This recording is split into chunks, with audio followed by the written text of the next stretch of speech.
तो भैया आज जो है ये हमारा वैद्युत रासायनिक श्रेणी का टॉपिक है और इसको बहुत सरल तरीके से याद करेंगे। देखिए मैंने पहले आपको क्या करना है, वही रोज एक लाइन याद करनी है, रोज एक लाइन याद करिए। मैं नहीं कह रहा हूं कि आप पूरी याद कर डालिए, आप क्या करिए केवल एक लाइन याद करिए बस। आज क्या याद करना है, लीना के काना मांगे आल जन, इतना याद कर लिया। कल अपना क्या करोगे, भले ही आपको चारों याद हो जाए करो, हम आज ही याद करेंगे। आज कुछ ना करो, रोज कम कम खाओ, जिंदगी भर याद रहेगा। ठीक है, लीना के काना मांगे आल जन, कर फिर कुत नहीं सुन, है कुआं ईला आज पारा ब्रेड, कल सोना फिर कभी। यानी लीना का मतलब क्या है, लिथियम। के का मतलब क्या है, पोटेशियम। का मतलब है कैल्शियम। ना का मतलब है सोडियम। मांगे का मतलब है मैग्नीशियम। आल का मतलब है एल्युमिनियम। और जन का मतलब क्या है, जिंक। और कर का मतलब है क्रोमियम। और फिर का मतलब क्या है, आयरन। और कुद का मतलब क्या है, कैडमियम। ठीक है, कैडमियम। और नहीं का मतलब क्या है, निकिल। और सुन का मतलब क्या है, टिन। है का मतलब हाइड्रोजन। कुआं का मतलब है यहाँ पर कॉपर, क्या बोलेंगे, कॉपर। और ईला का मतलब क्या है, आयोडीन। आज का मतलब क्या है, सिल्वर। और ये पारा का मतलब मरकरी यानी पारा, जो आप देखते हैं पारा देखा होगा डॉक्टरों के पास, पहले पुराने जमाने में होता था वो जो मापक होता बुखार नापने का, तो वो कांच का होता था, उसके अंदर पारा भरा होता था, समझे, थर्मामीटर जिसे आप अपनी भाषा में कह रहे हैं। और ब्रेड का मतलब होगा ब्रोमीन। कल का मतलब क्या होगा, क्लोरीन। सोना मतलब गोल्ड। और ये फिर कभी का मतलब फ्लोरीन। ठीक है, तो ये आपको एक एक लाइन रोज याद करनी है। आज याद करिए लीना के काना मांगे आलजन, बस इतना तैयार करो। ठीक है, तो आप कल फिर इसको, कल इसको, कल इसको, ऐसे। अब देखिए मैं लिख देता हूं यहाँ पर, पहले कौन सा आ रहा है, लिथियम। फिर कौन सा आ रहा है, पोटेशियम। दिख रहा है यार, इधर दिख रहा है,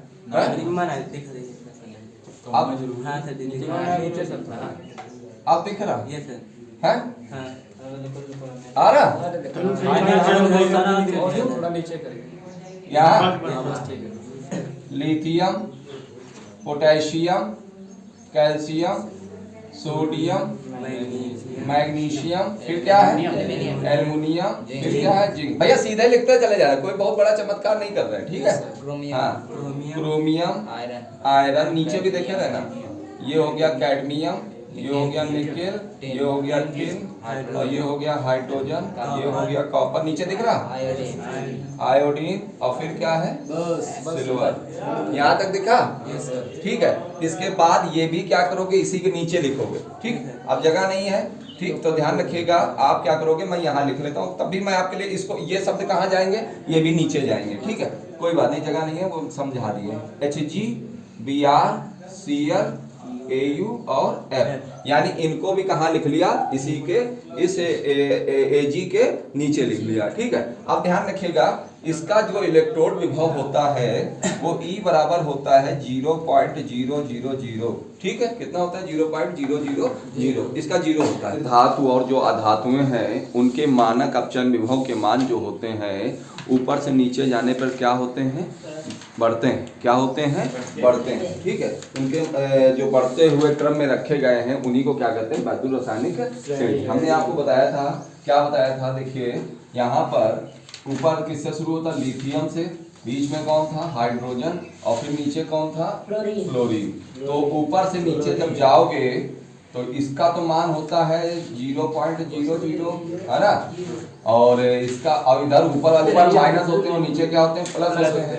अब ये क्या होगा, माइनस से प्लस की ओर अपचयन विभव का मान क्या होगा, बढ़ेगा। ध्यान रखिएगा, मैंने कहा था विभिन्न धातु और अधातुओं के मानक अपचयन विभव के मान बढ़ते हुए क्रम में, यानी ऊपर से नीचे जा रहे हैं तो बढ़ते हुए क्रम में रखने पर जो श्रेणी प्राप्त होती है उसे क्या कहते हैं, वैद्युत रासायनिक श्रेणी कहते हैं। यही तो बताया था हमने कल। हमने क्या बताया था, विभिन्न धातुओं और अधातुओं के मानक अपचयन विभव को बढ़ते हुए क्रम में रखने पर जो श्रेणी प्राप्त होती है वो क्या कहलाती है, वैद्युत रासायनिक श्रेणी। ठीक है, इतना क्लियर हो गया। अब इसके बाद हेडिंग डाल लीजिए, इसके बाद हेडिंग डाल लीजिए वैद्युत रासायनिक श्रेणी के लक्षण। हेडिंग डाल लो, वैद्युत रासायनिक श्रेणी के लक्षण। हेडिंग डालो, पहला पॉइंट लिखिए, हाइड्रोजन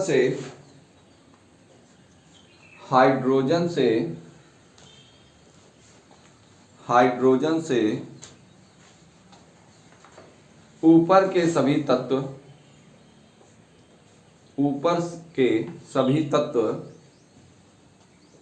हाइड्रोजन से ऊपर के सभी तत्व अम्लों से अभिक्रिया करके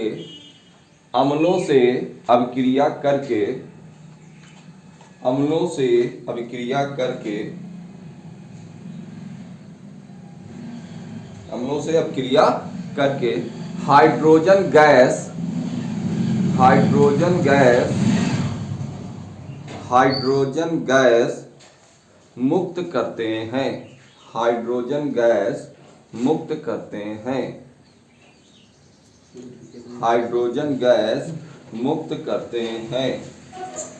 लिख लिया कि नहीं लिख लिया? मान लीजिए भैया बैठो भैया, कोई बात नहीं। अब देखिए बेटा, यहाँ पर ध्यान दीजिएगा सभी आप लोग।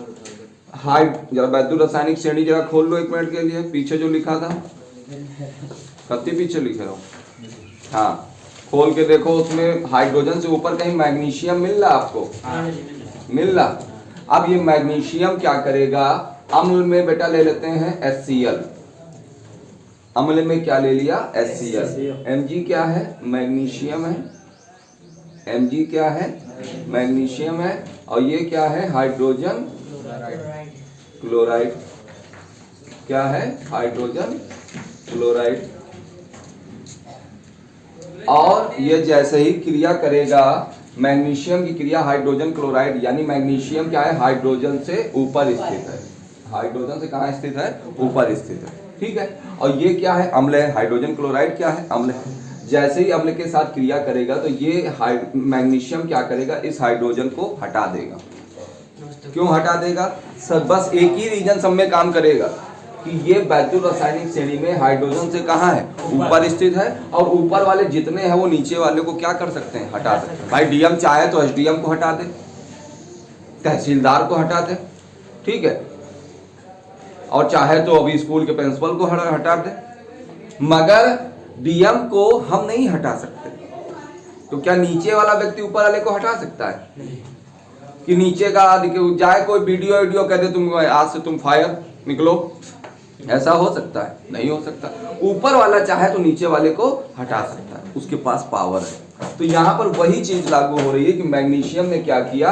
हाइड्रोजन क्लोराइड से क्रिया किया। मैग्नीशियम ने इस हाइड्रोजन को क्या किया? हटा दिया। और यहाँ क्या निकाल दिया? पूरी हाइड्रोजन गैस निकाल दी। और अब मैग्नीशियम जब हाइड्रोजन को निकाल दिया तो यहाँ क्या हो गया? MgCl2। MgCl कुछ नहीं होता, ध्यान रखिएगा।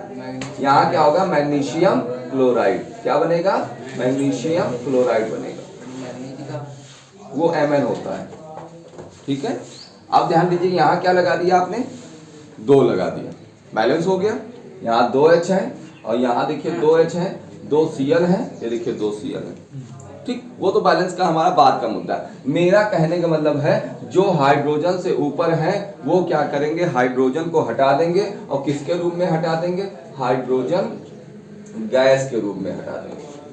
हटा दिया और उसकी जगह जाके बैठ गए कि नहीं बैठ गए? बैठ गए। तो यही कह रहा है पहले पॉइंट में कि हाइड्रोजन से जितने भी ऊपर के तत्व हैं वो क्या करेंगे? बेटे नमस्ते। हाइड्रोजन से ऊपर के सभी तत्व क्या करेंगे? अम्ल के साथ क्रिया करेंगे। और उसको क्या करेंगे? अम्ल के साथ जैसे ही क्रिया करेंगे तो उसमें से हाइड्रोजन को निकाल देंगे। और हाइड्रोजन को निकाल देंगे और उसकी जगह पे क्या होंगे? हाइड्रोजन की जगह पे बैठ गए कि नहीं बैठ गए? पहला पॉइंट क्लियर हुआ? किसकी नहीं क्लियर हुआ? बताओ, फिर से समझ लो मेरी बात। कह रहा है ये हाइड्रोजन है, इसके ऊपर के सभी तत्व जो हैं ये क्या करेंगे? अपने नीचे वाले तत्व को क्या करेंगे? हटा देंगे। तो भैया जैसे ही मैग्नीशियम की क्रिया आपने हाइड्रोजन क्लोराइड से कराई, हाइड्रोजन क्लोराइड में मैग्नीशियम ने क्या किया? इस हाइड्रोजन को निकाल दिया। किस रूप में निकाल दिया? हाइड्रोजन गैस के रूप में। अब वहां जहां हाइड्रोजन लगा था अब वहीं जाके कौन बैठ गया? मैग्नीशियम बैठ गया। अब क्या बन गया MgCl2। Mg को क्या बोलते हैं मैग्नीशियम और Cl2 को क्या बोलते हैं। समझ में आया कि नहीं आया? अब क्लियर हो गया आपका। तो ये चीज है, मतलब ये समझ लो जो बलशाली होगा वो उसको उठा के क्या करेगा, फेंक देगा। या तो सर जी प्रतिस्थापनों की प्रक्रिया होती एक प्रकार से प्रतिस्थापन बिल्कुल कह सकते, क्यों नहीं कह सकते। पूरी रिएक्शन जो होती है वो वैद्युत रासायनिक श्रेणी के आधार पे काम करती है। अधिक क्रियाशील धातु नीचे वाले को क्या करेगी, हटा देगी और उसकी जगह जाके बैठ जाती है। और कभी बात तुमने बहुत जगह लिखा देखा होगा कोई अपक्रिया नहीं हो रही है। वो कोई अपक्रिया इसलिए नहीं हो रही है क्योंकि नीचे वाला ऊपर वाले को हटाने में सक्षम नहीं, तभी वहां लिखा जाता है नो रिएक्शन, तभी लिखा जाता है नो रिएक्शन। बहुत बार तुमने कई जगहों पे लिखा होगा कि सर जी इसमें लिखा है कोई अपक्रिया नहीं होगी। कोई अपक्रिया होने का ना मतलब ये है कि आप हाई स्कूल का लड़का इंटर वाले लड़कों को नहीं हटा सकता। इंटर वाला लड़का चाहे तो हाई स्कूल के लड़कों को क्लास से हटा सकता है। बात क्लियर है कि नहीं क्लियर है? अब क्लियर हो गई। तो ये चीज है। आगे देखिए, और भैया आपने क्या लिखा, मैंने इस पॉइंट में लिखाया कि हाइड्रोजन से ऊपर के सभी तत्व क्या हैं, क्या करेंगे, अम्ल के साथ क्रिया करके कौन सी गैस मुक्त करते हैं, हाइड्रोजन गैस। और यही चीज इसी जगह पे मैं ये बोलूं कि हाइड्रोजन से नीचे के सभी तत्व अम्ल के साथ क्रिया करके क्या हाइड्रोजन गैस मुक्त करेंगे? बताओ भैया सर, करेंगे? सवाल ही नहीं उठता। इसके नीचे के जितने हैं इनकी इतनी हिम्मत ही नहीं है कि ये हाइड्रोजन को हटा पाए।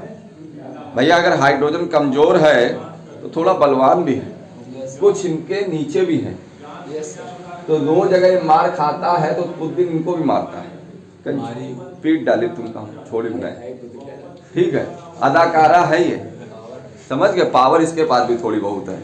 चलो आ जाओ, दूसरा पॉइंट लिखो। पहला लक्षण क्लियर हो गया, किसी को कोई समस्या? 2 नंबर लिखिए और कल अगला लिख लीजिए। दूसरा पॉइंट, हाइड्रोजन से ऊपर के सभी तत्व, हाइड्रोजन से ऊपर के सभी तत्व, हाइड्रोजन से ऊपर के सभी तत्व, हाइड्रोजन से ऊपर के सभी तत्व जल के साथ, जल या भाप, भाप भी लिख लो, जल या भाप के साथ क्रिया करके, जल या भाप के साथ क्रिया करके हाइड्रोजन गैस देते हैं, हाइड्रोजन गैस देते हैं। फिर वही बात कह रहा घुमा फिरा के हमसे, एक बार अम्ल से कह रहा है क्रिया हो गई और अब की किससे कह रहा है, जल या भाप। तो देखो बेटा, फिर मैंने Mg ले लिया, और भी है Mg ले लिया, और कोई ले सकता सर जी? काहे नहीं ले सकते हो, हाइड्रोजन से ऊपर कोई ले लो, आयरन ले लो, समझे? तो आयरन ले लो, Fe ले लो, ठीक है। और इसकी किससे क्रिया कराई, जल से, ठीक। आयरन की जल से क्रिया कराई तो ये बन गया आपका फेरस हाइड्रोक्साइड बन गया, और साथ में क्या ये निकल गया, हाइड्रोजन गैस निकल गई, जल निकल गया, ठीक है, सॉरी हाइड्रोजन गैस निकल गई। जल सर जी नहीं निकले, जल से क्रिया करे, वो खुद ही कह रहा है जल या भाप। भाप का मतलब जल, भाई बर्फ, भाप, जल है तो पानी ही। Yes sir. बर्फ को अभी पिघला लो, फिर से द्रव पानी हो गया। भाप को अगर थोड़ा सा उसको कंडेंस कर लो तो पानी हो गया। भाप देखे हो, जब चाय बनाते हो या सीटी हो निकलती है तो सीटी से जो भाप निकलती है कि नहीं निकलती है, वो पानी ही होता है। उसको आप किसी लोटे में ऐसे रखो, देखो उसके बहुत सारे बूंदे चिपक जाएंगी, और ऐसे कर दो तो सब भाप से जलना थोड़ा कठिन होता है। अगर नॉर्मल जल जाओगे तो बच भी सकते हो, भाप से जला हुआ व्यक्ति नहीं बच। हाँ, भाप ज्यादा तेजी से जला देती है व्यक्ति को। तो ये आयरन ने क्या किया, जल के साथ क्रिया कर लिया, मान लीजिए फेरस हाइड्रोक्साइड बना दिया, और यहाँ पर हाइड्रोजन गैस क्या हुई, मुक्त हो गई। आपने 2 लगा लिया, ठीक है। मेरा मुद्दा बैलेंस नहीं है, मेरा मुद्दा है कि यहाँ पर ये देखिए हाइड्रोजन से ऊपर स्थित है, आयरन देखो मैग्नीशियम से ऊपर है, पलटो, मैग्नीशियम से नीचे, नीचे अभी जगह हाइड्रोजन से ऊपर और मैग्नीशियम से नीचे। तो ये देखो हाइड्रोजन से ऊपर है आयरन की नहीं है। आयरन ने भाप या जल एक ही चीज है, H2O सूत्र एक ही रहता है, H2O, ठीक है। इसने जैसे ही H2O के साथ क्रिया करा तो ये बना दिया फेरस हाइड्रोक्साइड, और यहाँ क्या बन गया आपका हाइड्रोजन गैस निकल गए कि नहीं निकल गए। तो यही चीज वो कह रहे हैं कि हाइड्रोजन से ऊपर के जितने भी तत्व हैं वो क्या करेंगे, जल के साथ क्रिया करके हाइड्रोजन गैस क्या करेंगे, मुक्त कर देंगे। क्लियर हो गया भैया ये पॉइंट? भैया बताओ क्या? यस सर, पक्का? यही चीज मैं बता रहा हूँ कि हाइड्रोजन से ऊपर के जितने भी तत्व होंगे वो जल के साथ क्रिया करेंगे और क्या मुक्त कर देंगे, हाइड्रोजन गैस निकाल देंगे। यानी आयरन क्या करेगा, इस हाइड्रोजन को उठा के फेंक देगा और उसकी जगह पे जाके देखो बैठ गया कि नहीं बैठ गया। तो ये चीज है, ठीक है। चलो सर जी आपको जो लिखे रहा है हाँ, जो कहते चल रहा हम तो कढ़ाई में ही गिर गए थे, जैसे मछली फ्राई होती है वैसे हम भी फ्राई हो गए थे। हैं बैलेंस नहीं हुआ अभी? क्यों नहीं हुआ? क्या अच्छा है बेटा? 4 तो 2 ये हो गए और 2 ये हो गए, और ओ कितने हैं बेटा? 2। तो ये 2 ओ नहीं हो गए कि नहीं हो गए? गुणे में लिखा नहीं, हाँ, तो उसको नीचे सब गुना पड़ा। चलो देखो अगला पॉइंट लिखो। तुम बड़े डीपली सोच सकते हैं। बोले तीसरा पॉइंट श्रेणी का ऊपर वाला, श्रेणी का ऊपर वाला, श्रेणी का ऊपर वाला का ऊपर वाला लिख लिया सर, के ऊपर वाला का ऊपर वाला श्रेणी के लिख लीजिए, आपको के समझ में आ रहा? का ऊपर वाला तत्व, श्रेणी के ऊपर वाले तत्व ऐसे लिख सकते हैं। शब्द तो आपके अपने हैं, चाहे जैसे बने, ठीक है भैया। श्रेणी के ऊपर वाले तत्व नीचे वाले तत्व को, नीचे वाले तत्व को उसके विलयन से विस्थापित कर देता है, उसके विलयन से विस्थापित कर देता है, उसके विलयन से विस्थापित कर देता है।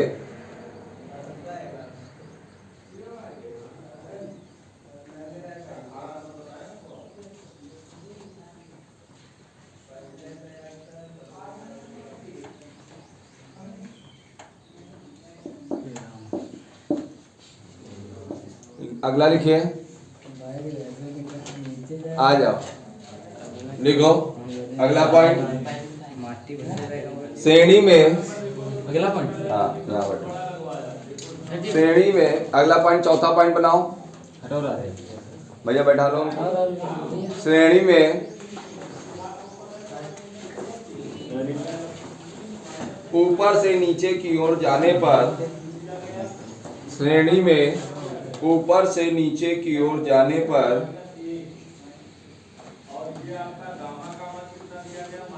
ऊपर से नीचे की ओर जाने पर अपचयन क्षमता घटती है। अपचयन क्षमता घटती है, यानी इलेक्ट्रॉन निकालने, इलेक्ट्रॉन ग्रहण करने की क्षमता जो होती क्या होती, घटती है। भैया क्या छूट गया? मैंने क्या बोला? श्रेणी में ऊपर से नीचे की ओर जाने पर तत्वों की अपचयन क्षमता घटती है, जबकि नीचे से ऊपर की ओर जाने पर, जबकि नीचे से ऊपर की ओर जाने पर, नीचे से ऊपर की ओर जाने पर अपचयन क्षमता, नीचे से ऊपर की ओर जाने पर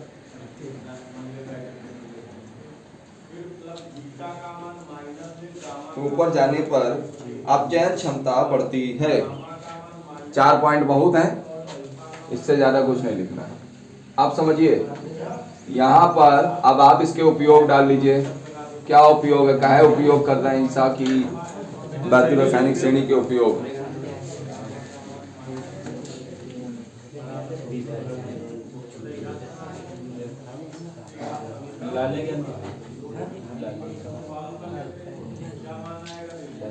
पहला उपयोग लिखिए भैया, क्या बढ़े आगे? उपयोग डाल लिया तो मैंने कहा अपचयन क्षमता बढ़ती है, और उपयोग डालिए। यस सर, फास्ट रही थे। उपयोग में क्या लिखोगे? मैंने आपसे कल कहा था कि वैद्युत रासायनिक श्रेणी के हम माध्यम से किसी भी धातुओं की सक्रियता श्रेणी को जान सकते हैं। कितना सक्रिय धातु है, कितना कठोर है।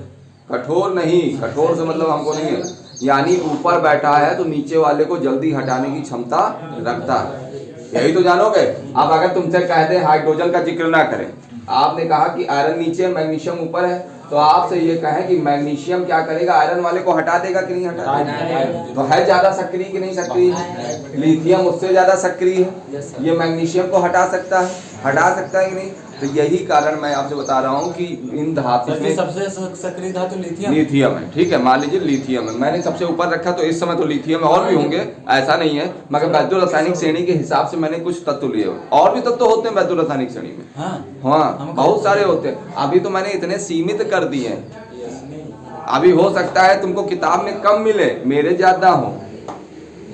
हाँ इसी में तो तुम्हारा फंसेगा। हमने सब इस किताब से ज्यादा भी तत्व ले लिए हैं, तो उससे निश्चिंत रहें। ठीक है, तो अब मान लीजिए मैग्नीशियम है, मैग्नीशियम आयरन को निकाल देगा कि नहीं निकाल देगा, तो ये ज्यादा सक्रिय हुआ कि नहीं हुआ। तो ये चीज है कि जो धातुओं की सक्रियता की तुलना करने में कि कौन ज्यादा सक्रिय, मैंने आपसे कहा कि बताओ भैया मैग्नीशियम ज्यादा सक्रिय है कि आयरन ज्यादा सक्रिय है। तो आपको अगर आपको पता होगा वैद्युत रासायनिक श्रेणी, तो 2 मिनट में आप उसको लीना के गाना मांगे अर्जन का लिखोगे और सक्सेस कहोगे मैग्नीशियम ऊपर आता है और आयरन कहाँ आता है, नीचे आता है, तो इसका मतलब सबसे ज्यादा सक्रिय कौन होगा, बस सीधे सीधे कह दोगे। भैया गलत बोल रहे हैं, तो चलिए आप लिखिए इसका उपयोग। पहला, धातुओं की क्रियाशीलता, बेटा लिखिए उपयोग हेडिंग डाल के पहला लिखिए, धातुओं की क्रियाशीलता की तुलना करने में।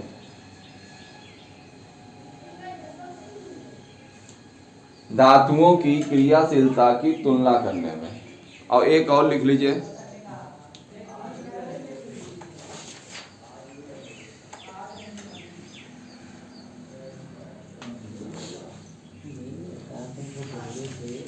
लिखो,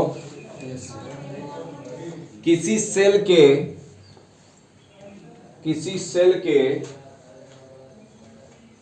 मानक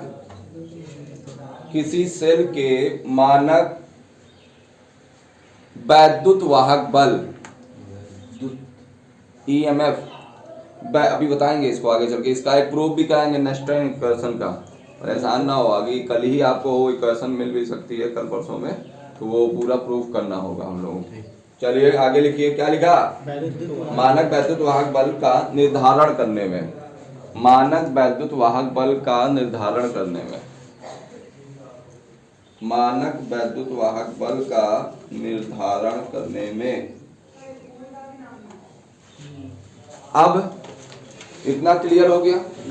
अब इससे रिलेटेड जो प्रश्न आए हैं, कैसे पूछे गए हैं, उन प्रश्नों को भी हम यहाँ पर पढ़ने वाले हैं। ठीक है, आज और कल यही काम करेंगे। और इससे रिलेटेड आपको एक प्रश्न जरूर मिलेगा, ध्यान रखिएगा, और उसमें काम किसका है, पूरी वैद्युत रासायनिक श्रेणी का। भैया सोइए मत, बिल्कुल माइंड बिल्कुल मेकअप करके बैठिए।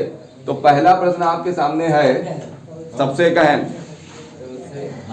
सोने का मतलब ना बातें करिए और ना बिल्कुल सही से बैठिए, क्योंकि बड़ा मजेदार चैप्टर है, और मजेदार के साथ साथ थोड़ा सा हाँ सजेदार भी। भाई आप इसमें अगर जरा सा ध्यान हटाओगे तो दुर्घटना घटित हो सकती है। कोलाइडी विलयन उत्प्रेरण जितने सरल हैं उतने ये सरल चैप्टर नहीं। पहला प्रश्न लिखिए कि जिंक तथा तांबे में से, पहला प्रश्न है, जिंक तथा तांबे में से Cu, तांबे में से कॉपर जिसे कहते हैं, एक अम्लों से हाइड्रोजन गैस विस्थापित नहीं करता। देखिए कह रहा है, बच्चों को कंफ्यूज कर दिया। क्यों? हाइड्रोजन गैस विस्थापित नहीं करता, क्यों? बड़ा लिख रखा, क्यों? तो भैया बस आपको क्या ओपन करनी है, वैद्युत रासायनिक श्रेणी। ये हो गया ZF और ये HCl से क्रिया करा दिया, मेरी ओर देखो, और ये हो गया Cu, ये HCl से क्रिया करा दिया। अब कह क्या रहा है, हाइड्रोजन गैस नहीं निकालता है। अब देखो कौन सा निकालता है, हाइड्रोजन से नीचे कॉपर होगा, कॉपर नहीं निकालेगा, कॉपर ही ये क्या करेगा, कॉपर नो रिएक्शन में चेंज हो जाएगा। क्यों क्यों क्योंकि हाइड्रोजन से नीचे है कॉपर, और कॉपर की इतनी औकात नहीं है कि हाइड्रोजन को क्या कर सके, हटा सके। कॉपर की इतनी क्षमता नहीं है कि इसको हटा दे और जाके उसकी जगह पे क्या करे, हटा दे और हाइड्रोजन गैस निकाल दे और यहाँ पर कॉपर के साथ CuCl2 बना दे। ये नहीं बनाता है, बनाता ही नहीं है। जेडल से बना ली। हाँ, अब वो जेडन तो कर ही लेगा। और जेडन कहाँ बैठा है, देखो हाइड्रोजन मैग्नीशियम आयरन से ऊपर बैठा है, देख लो भैया। हाँ हाँ ना करो, बैठा है ऊपर, मैग्नीशियम के नीचे, मैग्नीशियम के ऊपर है, आयरन के नीचे, आयरन के ऊपर सर, मैग्नीशियम का जिंक नीचे और आयरन के ऊपर, बस आयरन के ऊपर। आप समझो, अब जिंक की औकात है हाइड्रोजन को निकालने की, क्यों नहीं है, है। यानी इससे ऊपर जो बैठे हैं वो सभी इसको हटा सकते हैं, परंतु इसके नीचे जो बैठे हैं ये इनकी क्षमता नहीं है कि इसको, आप खुद बताओ क्या इसकी क्षमता है कि इसको हटा दे, नहीं, तो कोई रिएक्शन नहीं होगी। और इसकी क्षमता तो है इसको निकालने की, ये क्या करेगा, तुरंत हाइड्रोजन गैस मुक्त कर देगा और क्या बना देगा, ZnCl2। यहाँ 2 लगा तो बस। तो क्या लिखोगे, वैद्युत रासायनिक श्रेणी में जिंक का स्थान हाइड्रोजन से ऊपर है, इसलिए यह अम्ल के साथ क्रिया करके हाइड्रोजन गैस निकाल देता है, परंतु उसी जगह पे कॉपर हाइड्रोजन से कहाँ है, नीचे है, इस वजह से हाइड्रोजन को ये विस्थापित नहीं कर सकता, क्योंकि वैद्युत रासायनिक श्रेणी में इसका स्थान नीचे, किसका, कि हाइड्रोजन का, कि का, पक्का, ठीक है, सही बोल रहे हो, कॉपर का। हाइड्रोजन क्या करेगा, इस कॉपर को क्या करेगा, नहीं हटा, ये हटा सकता है, परंतु ये नहीं हटा सकता। इसीलिए कॉपर क्या करता है, हाइड्रोजन क्लोराइड से क्रिया नहीं करता, और जब क्रिया ही नहीं होगी तो हाइड्रोजन गैस कहाँ से निकाल लोगे, मुक्त नहीं। जब हम क्रिया ही नहीं होने दे रहे हैं तो हाइड्रोजन कहाँ से निकाल लोगे, निकाल पाओगे, हमने बिल्कुल जड़ ही खत्म कर दी। समझ में आ गया। तो जिंक कहाँ है, वैद्युत रासायनिक श्रेणी में, अभी नहीं कुछ उतारना है, वैद्युत रासायनिक श्रेणी में ऊपर है, तो वो अम्ल के साथ क्रिया करके क्या मुक्त कर रहा है, हाइड्रोजन। और कॉपर क्या है, अब हाइड्रोजन से कहाँ है, नीचे, तो नीचे वाला ऊपर वाले को नहीं हटा सकता, तो कॉपर हाइड्रोजन को नहीं हटा पाएगा, मतलब नो रिएक्शन, कोई रिएक्शन ही नहीं होगी, कोई अब क्रिया नहीं होगी। समझ में आ गया, बताओ। चलिए लिख ले, खाली असर ना करना, ना आवे बिल्कुल क्लियर कर देना, ठीक है। हाँ चलिए लिखिए, क्या लिखोगे, अभी कुछ ये सब नहीं लिखना है भाई, अभी रुक जाइए, हम लिखाएंगे, इसको लिखाएंगे, पहले लिखो लैंग्वेज। क्या लिखोगे, वैद्युत रासायनिक श्रेणी में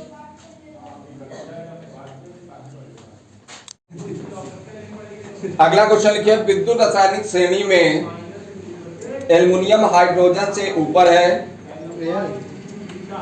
विद्युत रासायनिक श्रेणी में एल्युमिनियम हाइड्रोजन से ऊपर है,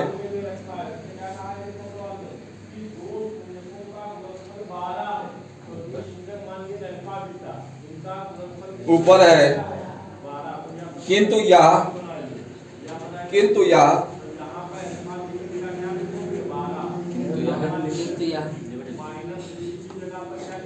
वायु और जल में स्थायी है, किंतु यह वायु और जल में स्थायी है, क्यों, किंतु यह वायु और जल में स्थायी है, क्यों।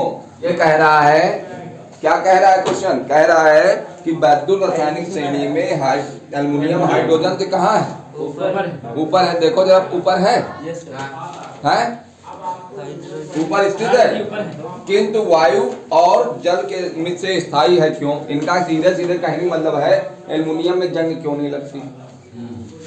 तो एल्युमिनियम की जितनी भी क्रियाएं होती हैं, पहली चीज तो पहले तुमने देखा होगा हर धातु में एक क्षरण होता है, संक्षारण होता है। एक देखते होगे अगर तांबे का भी बर्तन है तो उसमें हरे रंग की परत जम जाती है, आपने चांदी देखी होगी घर में जो माता बहनें पहनी है उनके ऊपर क्या लग जाती है, काली काली परत जम जाती एक सर जी स्टील है पुन्ना लगा था है। स्टील में भी काला काला धब्बा टाइप का पड़ जाता है, पड़ जाती ठीक है। मगर अगर लोहे को देख लो, लोहे में जंग लग जाती है, एल्युमिनियम में नहीं लगती है, इसमें पेंटेड है।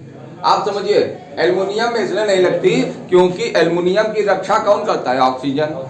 ऑक्सीजन क्या करता है अपने, आप समझिए ऑक्सीजन चाहे तो लोहे को गलाता है और वही ऑक्सीजन एल्युमिनियम की क्या कर रहा है, रक्षा कर रहा है। उसके चारों ओर एक आवरण बना लिया जिससे बाहरी वातावरण से उसको क्या होता है, गलने नहीं कुछ में। अरे यार तुम नमी में रख रहे हो, ये एल्युमिनियम के तारे तो हैं जो तुम्हें गांव में बिछे रहे।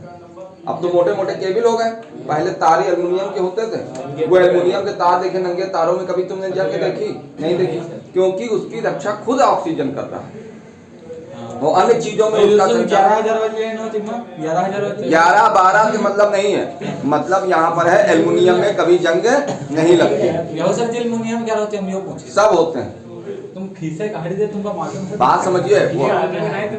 और ये जो कहा इन्होंने वैद्युत रासायनिक श्रेणी में एल्युमिनियम हाइड्रोजन से ऊपर है, किंतु यह अम्ल सॉरी जल व वायु में क्या है, स्थायी है। क्यों? क्योंकि एल्युमिनियम क्या है, उच्च ताप पर क्रिया करते हैं, निम्न ताप पर क्रिया नहीं करते हैं, इसलिए 1100-1200 इससे टेम्परेचर होगा बहुत हाई।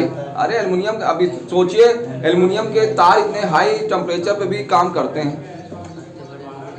भाई बिजली जो दौड़ है उसमें बड़ा टेम्परेचर होता है बहुत। समझ में आ रही मेरी बात? तो चलिए थोड़ा लिख लेते हैं। वैद्युत रासायनिक श्रेणी में जल्दी जल्दी लिखो। हाँ, वैद्युत रासायनिक श्रेणी में, हाँ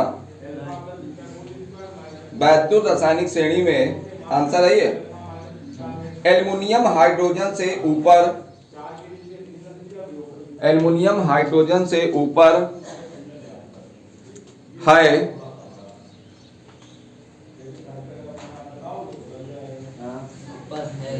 किंतु यह वायु और जल के, किंतु यह वायु और जल में, किंतु यह वायु और जल में स्थायी है।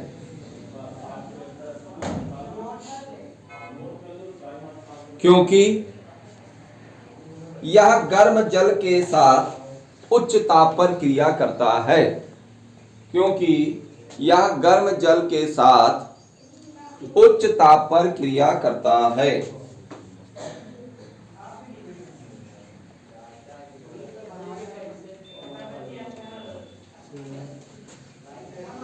साधारण जल के साथ, साधारण जल के साथ इसकी क्रिया नहीं होती।